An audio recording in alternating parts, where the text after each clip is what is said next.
What's up, guys? Jeremy here from RC Nightmare, giving you our final review of the Duratrax DX450, DTX450.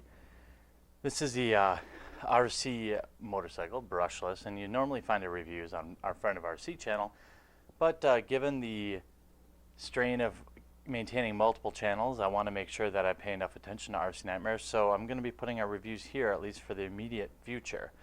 As you know, we have several categories that we look at. I'm going to start out with price. You can find this brand new for about $330 to $360, at least at the time of this video. That's brand new out of the box, ready to run, so it comes with a 2.4 gigahertz remote and all the accessories that you need, including a small plastic rider and all the stuff you need for some fun. You need to find a battery, throw it in there, but other than that, you're ready to go. It handles 2S lipo just fine. The next category we look at, durability. And so I don't know if you can see, it's pretty gnarred up on the sides, and that's where actually putting the Nerf bars that comes with it would have came in a lot handier. I didn't use them, so I definitely did some damage to the sides laying it down and things like that, but I mean, obviously nothing really broke. The plastic on the sides are Lexan. I would say it's pretty bendy and flexible, so it might not break as easily as I would have thought. I could see these fenders being an issue long term, maybe the handlebars, but in the pecs that I ran, nothing really jumped out as an obvious part that needs some beefing up. Out of the box, the shock oil is probably a little light. I don't know how far you want to go upgrading something like this, because for me it's more of like a novelty, but it is lots of fun. Then the next two things we really look at as bashability, raceability. Well, unless there's a motorcycle class by you, the raceability is going to get a 0 out of 10 or 0 out of 5, simply because, I mean, where are you going to race this thing unless you have buddies? Bashability, I'm going to give it probably a 3 out of 5. Maybe even I'll give it a 3 out of 5, 2.5 out of 5, we'll call it. Because a couple factors. I mean, obviously, you're going to be a little limited with the terrain that you can run this bike on, just because the nature of the beast. I mean, it's not going to really handle super bumpy terrain.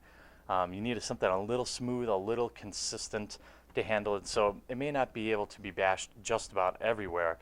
The good points, the high marks for bashability is, I thought, besides the challenge of it all, which it is a challenge to drive at first, it's a lot of fun, and it just makes, it's just another level to the RC hobby, and so in that case, I like it. Overall value, I think for $350, which is probably like the median price, for any ready to run, is not a bad price at all. $50, the way I try to look at it is $50 one way or the other. Is that going to make a big difference? I don't really think it does. I mean, if it was $299, would I like it? Loads better? No. If it was $400, would it change my opinion on it a ton? Probably not. There's a couple things that I learned while driving it. Is you want to rev it up a little bit to get the balancing stuff working in the back a little bit before you set it down. The other big drawback would be some of the things that you need to do. I mean, the shocks are really, you really need to add some thick oil in there to have, to get it going right. The driver, to me, is just a novelty, so take it or leave it. I don't know how many people actually leave that on. So for value, I'm going to give it a 3 out of 5. Could it have been $299? Maybe, but I think it's priced fair for where it's at. Then getting to fun factor. Now this one, at first, if you watch kind of my box to the ground video, I have a really complicated relationship with this bike, because at first, I felt like I hated it, then I loved it, then I hated it, then I loved it.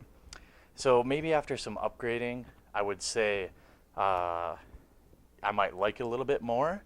But if it's your first ever RC, I would probably rate a little bit lower. But for me, who I've been in RC and I like the challenge of something new and different, I'd probably give it a 3.5 out of 5 for fun factor. I think if I were really into bikes in general, like as a hobby, I would probably rate it even better. Now, would I buy it again, which is the final category of our reviews? This is a tough one for me. I think it's fun. Would I buy it again?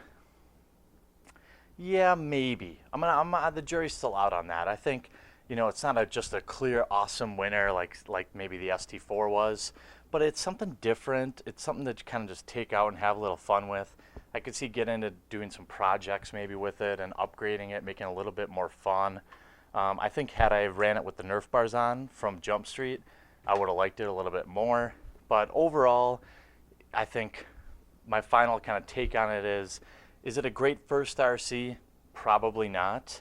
If you're a seasoned RC and you're looking for something a little different, the Duratrax DX450 or DX450 is a great little add-on to your collection. You can either take it for what it is and run it how it is, or you could do some upgrades for it and maybe have a little bit more fun. It's up to you.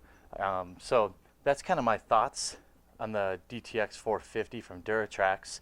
Something different, not for everybody, but it's definitely worth a look if you're out there looking for something a little bit different.